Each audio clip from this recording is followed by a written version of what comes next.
దేశంలో ప్రజాస్వామ్య వ్యవస్థకి ముప్పు తెస్తున్నటువంటి బీజేపీ అండ్ కో ఆ పార్టీలని గద్దె దించడానికి ఏర్పడినటువంటి ఒక ప్రధానమైనటువంటి లక్ష్యంతో ఏర్పడింది. మమతా బెనర్జీ గారు ఆపో లేకపోతే ఇంకోళ్ళో ఫలానా ఆయన ప్రధాన అభ్యర్థిగా ఉంటే మంచిదనేటువంటిది వాళ్ళ అభిప్రాయాలు చెప్పారు, అంతవరకే.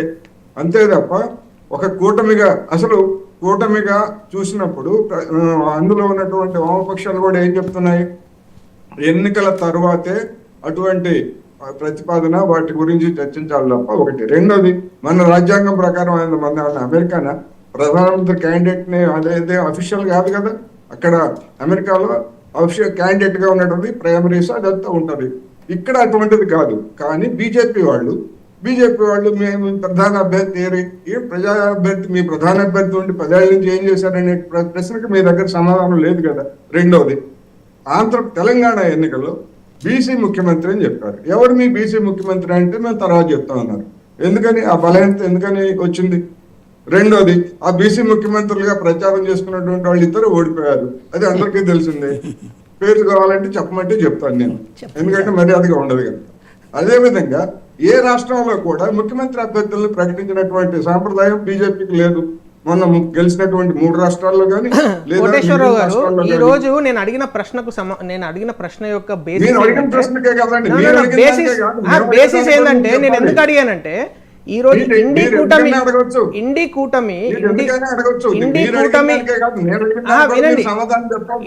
చెప్తా ఇండి కూటమి అనేది ఏర్పడినప్పుడు వారి నాయకత్వం, ఇప్పుడు ఒక కూటమి ఏర్పడినప్పుడు నాయకత్వం అవసరం. ఇప్పుడు ఒక పార్టీ వస్తుంది,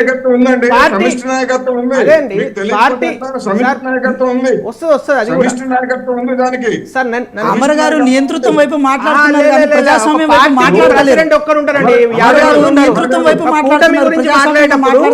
కూటమి గురించి మాట్లాడేటప్పుడు భారతదేశ ప్రజాస్వామ్యం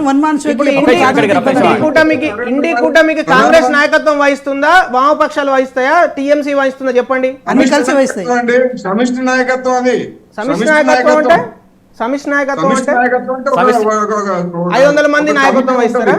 తప్పే ఉంది అంటే దానిలో ఉన్న సభ్యులందరూ నాయకత్వం వహిస్తారా? అంతే. పార్టీలందరూ నాయకులేనా?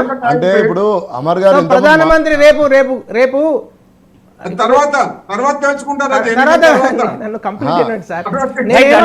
వారన్న మాట ఇండియా అలయన్స్ లో వారు చెప్పిన మాటలే నేను మిమ్మల్ని అడుగుతున్నాను. ఏమని అంటే అడగనియండి సార్, నన్ను కంప్లీట్ చేస్తే నేను ఏమడుగుతానో మీకు తెలుస్తుంది కదా. నేనేమంటున్నానంటే, ఏ ప్రాంతంలో ఏ పార్టీ ఆ ప్రాంతంలో ఎక్కువ సీట్లు కంటెస్ట్ చేస్తుంది అనే దాని మీద చర్చ జరిగిందా జరగలేదా? మొన్న 19వ తారీఖు జరిగినప్పుడు దాన్ని ఫైనల్ గా ఒక షేప్ కు తీసుకొచ్చి వాళ్ళు కంటెస్ట్ చేయాలి కదా ఇండియా అలయన్స్ లో. ఎవరు ఎక్కడ కంటెస్ట్ చేస్తారు కదా? ఎన్నికల నోటిఫికేషన్ రాలేదు, ఎన్నికలు ఏమీ లేవు, వస్తాయి. ఇప్పుడు మీరు కర్ణాటకలో ఎన్నికలు జరిగిన తర్వాత మీ నాయకుడిని ఎన్నుకోవడానికి 6 నెలలు పట్టింది. తెలంగాణలో మీ నాయకుడిని ఇంతవరకు ఎన్నుకోలేదు. మీరు ఎన్నుకోలేదు. మరి ఇవన్నీ ఆ విధంగా సార్, అది లెజిస్లేటివ్ పార్టీ. ఇక్కడ మనం మాట్లాడేది ఏంటంటే సార్, ఈ రాష్ట్రాన్ని ఈ దేశాన్ని రేపు రాబోయే రోజులలో ఒకవేళ చెప్పింది ఒకటే కరెక్ట్ అని కూడా కరెక్ట్ కాదు. ఇక్కడ ఏంటంటే మీరు గమనించట్లేదు, మిగతా వాళ్ళ మీద 29 పార్టీలకు సంబంధించి సమిష్టి కృషితో వెళ్తామంటున్నారు. అది ఎప్పుడు డిక్లేర్ చేస్తారంటే మీరే సీక్రెట్ మెయింటైన్ చేసి కానీ వాళ్ళు మెయింటైన్ చేయకూడదా?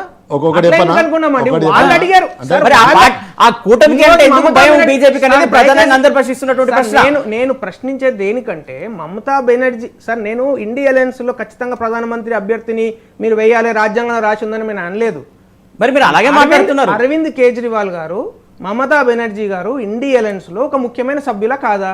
అందరు ముఖ్యమైన సభ్యులు అంటారు వాళ్ళకి. అందరు ముఖ్యమైన సభ్యులే వాళ్ళకి. సో వాళ్ళు ఇప్పుడు ఒక ప్రశ్న ఎన్డీఏ కూటమి ఉంది కదా, మీకు రేపు మెజార్టీ రాలేదనుకో, మీరు ఎవరిని ఎత్తుకుంటారో చెప్తారా? చెప్పండి. మోడీ వస్తుందని మీరు ఒక మాట, ఒక జస్ట్ సప్లిమెంటరీ క్వశ్చన్, మీకు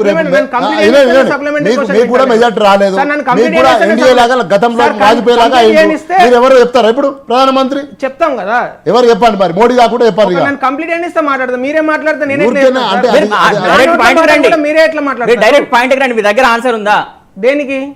శ్రీనివాస్ గారు అడిగిన క్వశ్చన్ క్వశ్చన్ అడగని వస్తే కదా సార్ క్వశ్చన్ మీరు ఆ అడిగారు కదా, క్వశ్చన్ చెప్పండి. మధ్యలో ఆపేసి మీరు ఆయన క్వశ్చన్ సమాధానం ఇప్పుడు చెప్పండి. అమర్ ఏమంటున్నా అంటే నేనేం ప్రాంతీయ అంటున్నానంటే, వాళ్ళ మోటో చెప్పారండి. ఒక నిమిషం నేను చెప్తా పాటు వాళ్ళ మోటో ఏంటంటే సార్, నా ఒకటే మాట పార్టీ కూడా ఉండాలి, మీరే చెప్తే ఎట్లా అండి? ఒకే పార్టీ నేను ఉండాలి, చెప్తా పాటు ఒకే అంటారు. వ్యక్తి ఆయన ఉండాలి, చెప్తా ఒకే వ్యక్తి పాటు చెప్పాలి. ఆయన దేశాన్ని. చెప్తా పాటు ఏంది? ఆయన నా మాట ఎట్లా చెప్తారు? నా మాట నేను అంతకుముందు చెప్తా. ఫస్ట్ ఆయన అమర్ మాట గారికి ఒక నేను మాట చెప్తా. చెప్పాలి.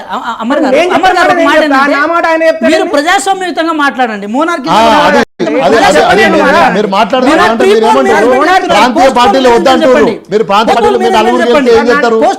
నలుగురు గెలిస్తే ఏం చేస్తారు సార్? నలుగురు గెలిస్తే క్వశ్చన్ చేయాల్సింది క్వశ్చన్ చేస్తాం. నలుగురు గెలిస్తే ఏం చేస్తాం? ఇది డెమోక్రటిక్. ఒక్కడే గెలుతాడు ఎంపీ, ఒక్కడే పోయి మాట్లాడొద్దా? మీరు ఏమన్నారు స్టార్టింగ్ రాగానే ఈ 2-3 ఎంపీలు గెలిచిన వాళ్ళు ఏం చేస్తారు అంటే ఒకటే నాయకత్వం మీద కేసీఆర్ గారు ఒకటే మీద పోవాలా? కేసీఆర్ గారు ఒకటే ముఖ్యమంత్రి పోవాలా? అయినప్పుడు కేసీఆర్ గారు ముఖ్యమంత్రి అయినప్పుడు వీళ్ళ లెజిస్లేటివ్ పార్టీ అందరు కూర్చొని ఎన్నిక వేసుకున్నారా అండి? కేసీఆర్ గారు ముఖ్యమంత్రి అభ్యర్థిగా వెళ్ళిరా లేదా? మా పార్టీలైనండి, మా పార్టీలో పార్టీలైన మేము చెప్తున్నాం సార్. మీ పార్టీ మీ పార్టీ కాకపోతే ఏందని అడుగుతున్నా నేను. మా పార్టీ కాకపోతే ఏందని అడుగుతున్నా. మీద ఎందుకు నువ్వు అడుగుతున్నారు? నీ ఎన్డీఏ కూటమికి రాలేదు మెజార్టీ, అప్పుడు ఏం చేస్తావో చెప్పు. మరి ఇప్పుడు నాకు ఎవరో మీ ప్రధానమంత్రి చెప్పు. ఒక మాట చెప్పు. ఇప్పుడు మమతా చెప్పవా? బెనర్జీ గారి మాట, కేజ్రీవాల్ గారి ఎన్డీఏ మాట, మీ కూటమికి పార్టీ మెజారిటీ లేదా? రాకుండా నేను ఎట్లా చెప్తా సార్? అమర్ గారు, మరి అందరూ అదే. శ్రీనివాస్ సార్ ఒక మాట, శ్రీనివాస్ సార్, సార్ అమర్ గారు ఒక మాట, మీ అమర్ లీడర్ గారు ఎవరో మీరు చెప్పండి. అమర్ గారు ఒక మాట. ఇప్పుడు సార్, కేజ్రీవాల్ ప్రధానమంత్రి గారి ఎవరో మాట, చెప్పారు. మమతా బెనర్జీ గారి ప్రధానమంత్రి మాట, మీ చెప్పొచ్చు పార్టీ కదా. ఇంటర్నల్ ఇష్యూ నాది. వెంకట్ గారు ఒక్క మీ నిమిషం. పార్టీ ఇంటర్నల్ ఇష్యూ నాది.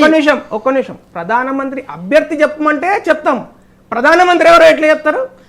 ఇప్పుడు మీరు అడిగే మాట అర్థం ఉండాలి కదా. ఇప్పుడు ఒక నిమిషం. వాళ్ళు ప్రధానమంత్రి proposal అభ్యర్థి పెట్టారు కదా. చెప్తున్నాము మోడీ గారని. ఒక నిమిషం, ప్రధానమంత్రి ఎవరో చెప్పు అంటే కోటేశ్వర గారు ఫైనల్ కంక్లూజ్ ప్లీజ్. మీరు ఎన్డీఏ గెలవకుంటే ఏం చేస్తారు? ఒక నిమిషం అండి, వస్తాం మీ దగ్గరికి.